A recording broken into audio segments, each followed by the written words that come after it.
Hello, Dr. Rabio and fellow classmates. We are from Group 3 and we are going to present our topic, which is economic issues in the developing world.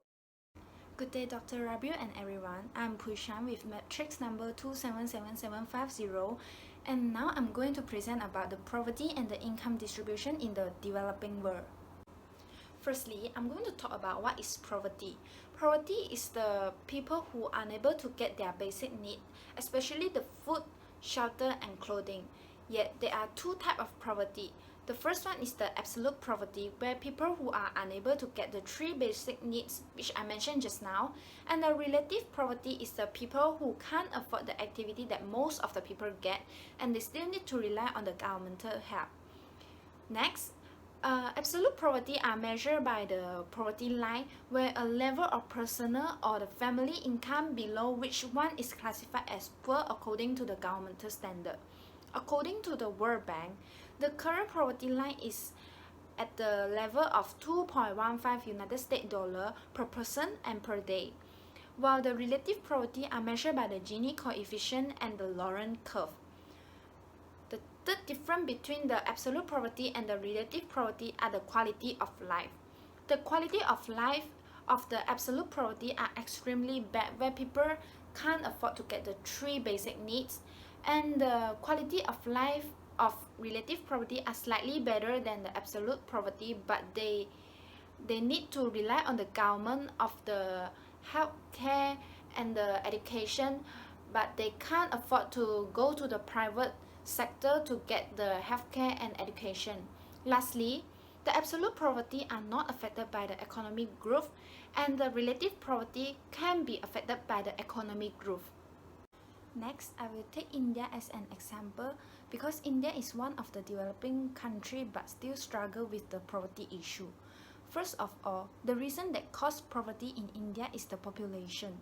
The relationship between population and poverty is positive, where the higher the population, the higher the poverty. For your information, the population in India currently is around 1.4 billion, and it is a large amount, but it is not a good sign for the country because the government need to pay more expenditure to subsidize the people. If the government fail to do so, the quality of life will be extremely bad. Of course, this issue was caused by the lack of education and lead to the high rate of the birth giving. Next is the unemployment rate. The unemployment rate is a sign that the number of job seekers is more than the job supply. The salary of a worker is determined by the market of supply and demand. If the job seeker is more than the job supply, there will be a low wages received by the employee. And India is currently facing this problem. According to Dizon, the minimum salary in India is 5,340 rupee or 310 ringgit per month, where people need to survive with this low salary for food, shelter, and clothing. Therefore, it causes an extremely bad condition of living for Indians. Lastly, the reason cause poverty happen in India is the developing of infrastructure. Infrastructure is one of the important tools to help economic growth. First, I will take the transportation system as an example. The transportation system in India is considered improper.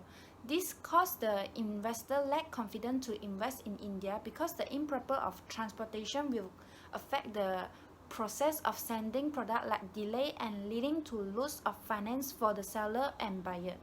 Yet the undeveloping health sector also cause poverty. The living condition in India is low, where people easily get sick and it will cause a low productivity.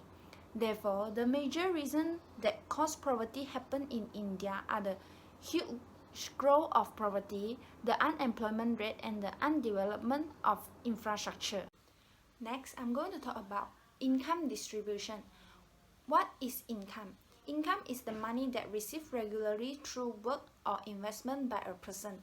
And there are two types of income, which is equality and equity. Equality is everyone get the same amount of money no matter what type of job they are working at. And equity is the people that earn from what they did. For example, a doctor receive a high salary than a promoter because a doctor need more knowledge. You can refer to the photo that I put at the slide, where equality is everyone are same, and equity they have different, like the OKU they receive the government helps so that they can survive in the society. And there are few type of factor that influence the distribution of income. Firstly is the skill or education, which I mentioned just now, the difference between a doctor and a promoter. And next is the inequality of wealth, which means that, for example, a person who owns a house can be more wealth than the person that don't have a house, because the person don't have a house need to pay for the renter, and the person who own a house can rent the house to people, and they get the income. The third one is the household composition. Is, for example, a house that have more family member, they need to pay for more expenditure than a house that had less family member. Last is the government policy. For example, if a country that need more tax, so it will affect the distribution of income, where people need to pay more tax and that has less income in a month. Now I'm going to talk about the income distribution in Thailand. As the graph shows, the Gini index for Thailand is 35 in the year of 2020, and it is quite high than other Asian countries. As the research, the other Asian country of Gini index is lower than 35.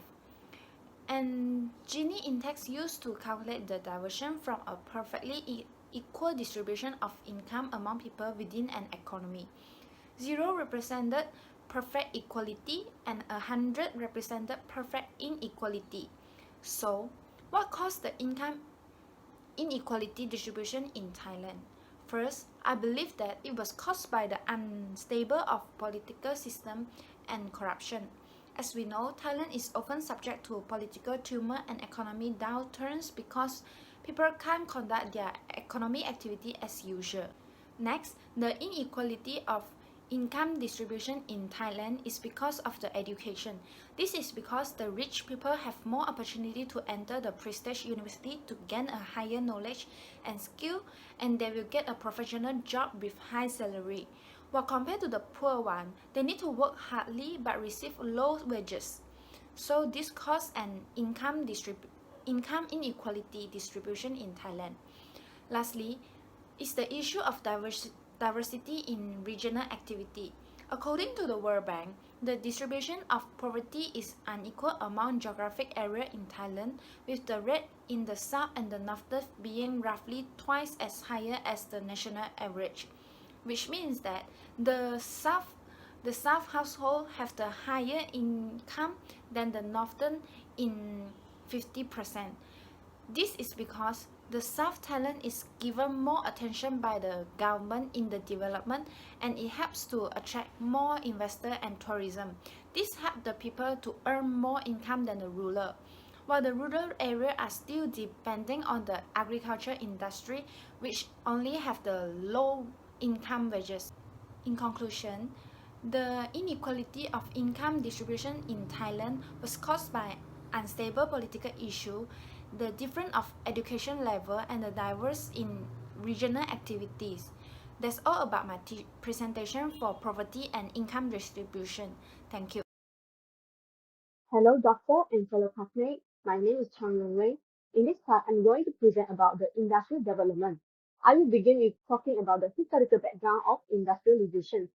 It will be good to outline the historical basics of the industrial growth and consider it as a dynamic development in order to comprehend the new notions in industrialization.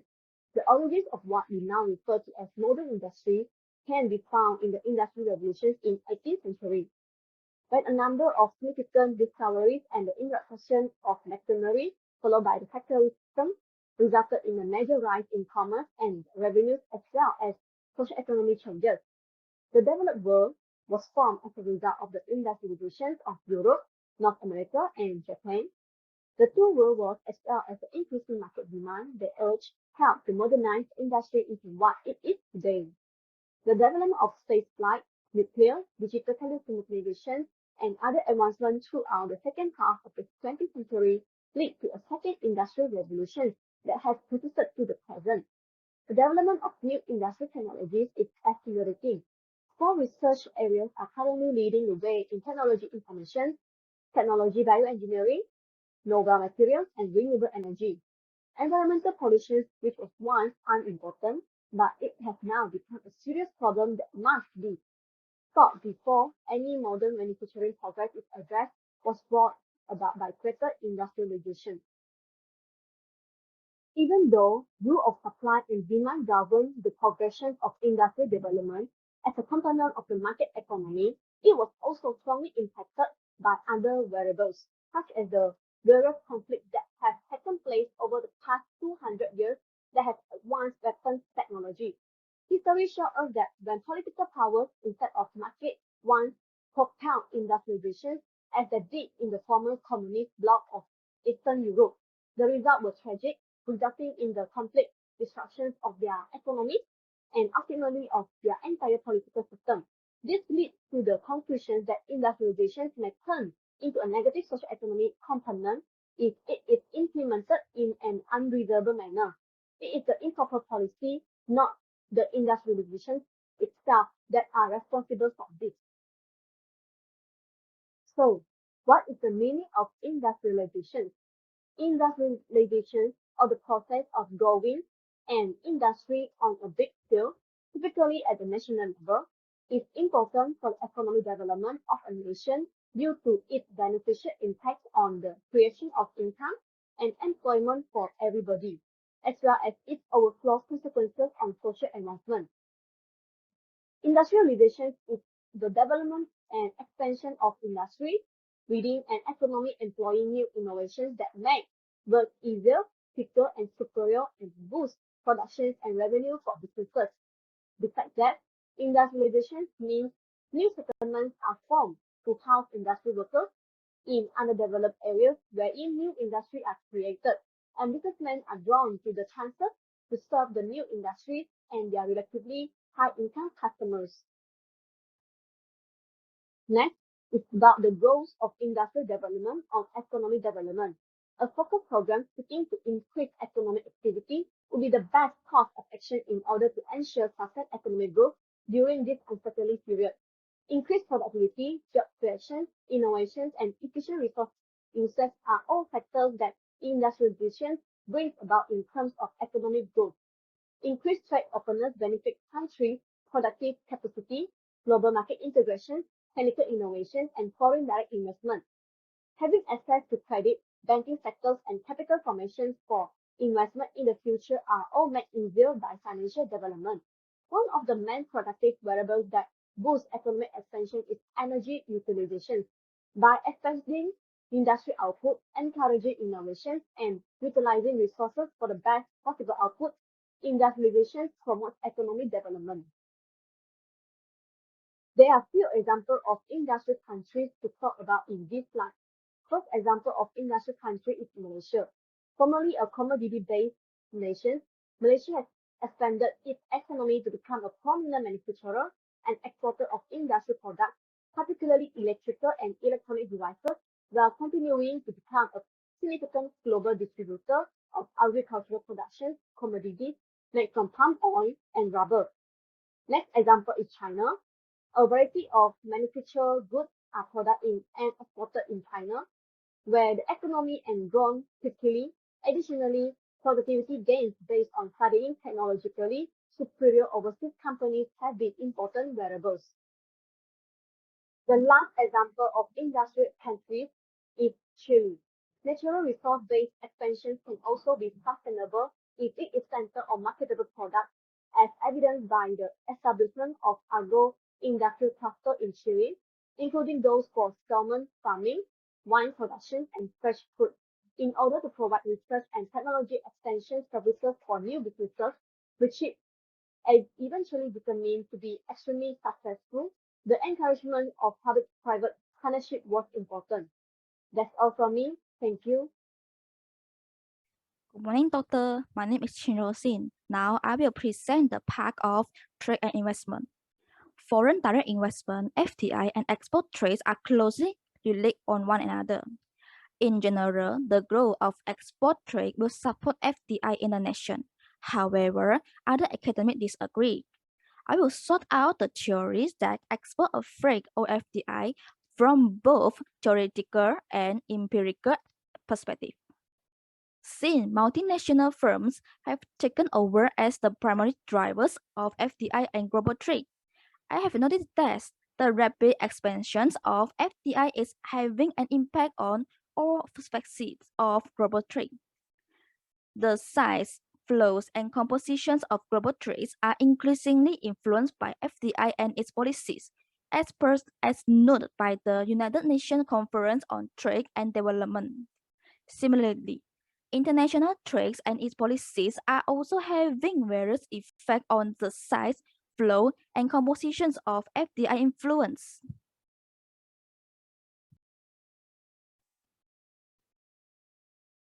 Before I get started, I have a question. What is FDI? At present, the International Monetary Fund (IMF) and the Organization for Economic Cooperation and Development (OECD) have the most authoritative definition of FDI. According to the IMF, FDI is a type of international investment that indicates a direct investor's desire to gain long-term rights and interest in businesses located in other economies. Based on the IMF definition of international investment, the OECD defines FDI as investment is in a cross-border area, the purpose of which is to establish a strategic long-term relationship with the interest company to ensure that it can exert an important management influence. Some scholars have also offered their views of foreign investment. According to Kenworth and Longhey, FDI is the establishment of branches in one country's company in another country's or controlled by acquiring shares in a certain country's company rights.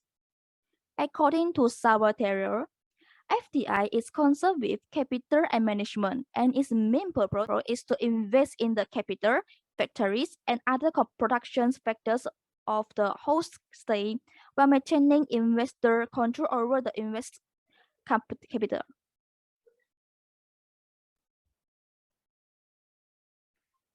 This slide will explain influence and effect between trade and investment. Export creating effect and export substituting effects are the two categories into which Networth and Stephen Young divide the trade effects of FDI on home countries. Whether FDI increase or decrease global trade depends on the net effect of export creations and export substitution. According to Curve, FDI has two effects on the host country's trade. One is a direct effect in which the export of FDI companies drives the export of the host country, and the other is an indirect effect in which FDI play a part in promoting the export of local companies through its influence on local companies. Harmons and Vernon research holds that FDI is the inevitable results of the development and expansions of oligopolistic companies. Thus, providing a theoretical basis for American foreign direct investment and explaining its rationality. Based on traditional trade theories, they have two types of effect, which are substitution effect and complementary effect. For the substitution effect, Mingdao examines the two extreme cases of mutual substitutions of trades and investment. That is, how prohibitive investment stimulate trade, and how prohibitive trade stimulate investment. He believes that trade barriers, tariff, will lead to the international flow of capital or direct investment under certain conditions, and that tariff leads to investment to the form of investment replacing trade, which will reduce the total trade volume between the host country and the home countries of investment. The research of Bilderberg and Severjain supports Mingdao's conclusion that FDI will replace the host country import trade when there is trade protection in the host country. On the other hand, complete replacement theory was challenged after the 1916 by multinational firms' corporate practice. FDI activities will encounter investment barriers, and because they are also barriers to trade and investment, it is impossible for the replacement of trade to increase investment costs to become the best choice. According to Dongeras and Samaj, FDI can stimulate domestic import while enhancing the export competitiveness of the host country. On the other hand, FDI can drive the export of domestic goods, means that it substantially contributes to the promoting of trade. International direct investment, according to Kojima, is a wide transfer of production factors like capital, technology, and management, rather than a simple capital flow. The transfer of manufacturing assets like equipment and skills like management and technology, rather than monetary capital. He illustrates the complementary natures of trade and investment by using the model of two countries, two factors, and two commodities. It is assumed that the capital of the investing country A is relatively abundant, and the Y commodities produced is a capital-intensive product, while the funding country B has a relatively abundant labor force and produce the labor-intensive commodity X. The advanced production capabilities of countries A can be easily transferred to country B when the technology gap between the two countries is minimal. The complementarity of the two commodity X and Y in production, trade, and consumption allow the two countries A and B to establish balance. In other words, FDI stimulates trade. These demonstrate that FDI and international trade complement one another. Ledwidge studied the influencing factors of direct investment in the United States earlier and regressed data on direct investment in the United States from 35 countries between 1962 and 1971, including the size of the US market, growth rate, and tariff. Based on the Ledwidge study, Ajamin and Barnes add more independent variables to explain the change in direct investment in the US by countries. They argue that companies create conditions for trade through global expansions and that trade and FDI should complement one another. Therefore, change in imports and export have a direct and positive impact on foreign investment. Additionally, the empirical analysis shows that previous home countries' export to the US, home countries' real GNP, and interest rates significantly explain the 1975 to 1918 period change in direct investment to the US. US export to host nations have a positive effect on US foreign investment. According to Blissey and Weiss, empirical analysis of the relationships between US direct investment in host countries and export to host countries in 1981 and 1984. In conclusion, trade and investment are linked and affect on both countries' economy. In addition, we also know that international trade development is followed by foreign direct investment. International direct investment is necessity for multinational corporations to complete their internationalization strategy, but it also provides capital and technology to developing countries, serving as a significant source of capital and technology for the economic development.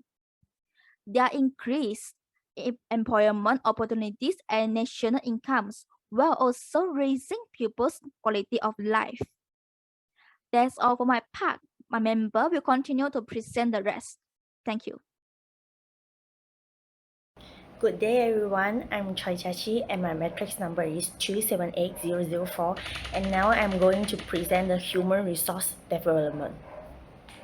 Before I'm going to talk about human resource development, let me introduce what is human resource. Human resource means the size of population of a country along with its efficiencies, education, qualities, productivity, organization abilities.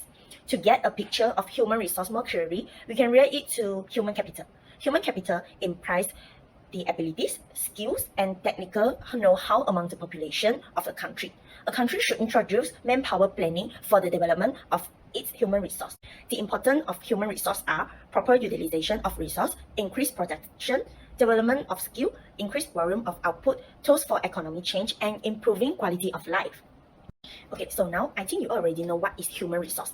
And now we are going to present what is human resource development. So human resource development is a framework for managing, developing, and optimizing employee skill, abilities, and competence. So this strategy framework enhances organization effectiveness by improving employee performance and capabilities. Human resource development develops the workforce by facilitating career development and employee training. As such, it is a critical contributor to the overall organization performance. Specifically, this framework guides organization on the best strategy, activity, benefits, and opportunity to enhance employee knowledge, experience, and capabilities.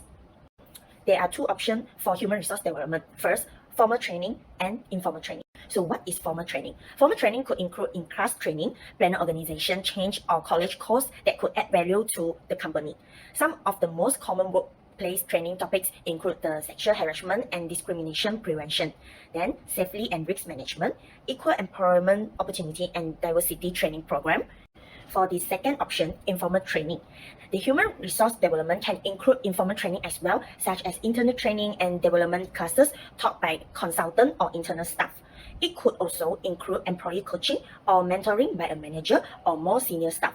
Internal management training is critical to helping employees develop their strengths and contribute to an organization. This type of human resource development training could be provided through book clubs at work, coaching from the managers, supervisors, or more challenging work assignment. It could also include self-study, classes, internal work assignment, and field trips. The key for success in this program is that the information discussion, training topics, and share reading is educational and helps build the team. Now I'm going to present the types of human resource development. Human resource development usually begins as soon as an employee is hired and continues throughout their employee's tenure with the organization. Human resource development comes in different forms, including on-the-job training or job shadowing, textbook or online education, growth opportunities, and compliance training. On-the-job trainings refers to learning the aspects of a job while one is doing the job. An employee may know the basics of what the job requires, but specific like which form to use, where materials are stored, and how to access the computer system may require on-the-job training. Then, for the job shadowing, it's similar in that the employee watches another employee to do the job in order to develop the proper skill. Another form of development is intellectual or professional development, which includes college and certification courses or job-specific trainings and seminars related to how to do one's job better. So, what is the importance of human resource development? The basic need for human resource development is to develop competencies in individuals at all levels in the organization. The goal of human resource operation is to increase the individual's culture and the development of his principles and values in order to increase the ability to adapt to the environment that surrounds him, which contributes to increasing his overall effectiveness. The main objective of human resource development system are to develop the capabilities of the employees in relation to their expected future responsibilities, cooperation between the various units of the organization, team spirit and performance in every organization unit, the dyadic relationship between employees and their supervisor, and overall health and self-renewing capabilities of an organization. Human resource development also helps to create a culture of efficiency in the organization and leads to increased organizational effectiveness.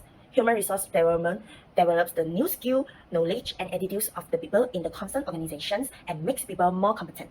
Besides, human resource development also creates the acceptabilities toward change as well as an environment of trust and respect. And it also helps to collect objective and useful data on employees' program and policies that facilitate better human resource planning. The importance of human resource development to employees are it provides employees with the right climate to increase per capita production. And it also works to bring out the force that drive individuals to achieve themselves. Human resource development also helps to satisfy individuals' basic needs, motivates them to find jobs that challenge their capabilities. And it also notifies the individual's differences, which helps to take advantage of that in completing tasks through assignments that are commensurate with those differences. And last but not least, human resource development are important to employees because it helps develop individuals, which helps to increase their ability and desire to assume responsibilities. So for community setting, the human resource development helps to spread the spirit of cooperation among the communities so that they can improve production efficiency and make use of resources. And it also helps to raise the group's ability to analyze problems, then develop a appropriate solution. For organization level, the success of human resource development in one part of the organization helps its implication to the remainder of the other parts of the organization. Human resource development helps increase the organization's effectiveness and its ability to face the competition around it. Last but not least, let me talk about Human Development Index. The Human Development Index is an index that measures key dimensions of human development. The three key dimensions are a long and healthy life. It measures by life expectancy. And second one is access to education. It measures by expected years of schooling of children at school, entry age and mean years of schooling of the adults population. And thirdly is a decent standard of living. It measures by gross national income per capita adjusted for the price level of the country. As you can see in the picture, Norway, Ireland, Switzerland, Iceland, Germany, Sweden, Australia, Netherlands, Denmark, Finland are the top 10 highest Human Development Index in between 1980 and 2020. As a result, Human Development Index is very important for our life because it is a tool to measure our life qualities.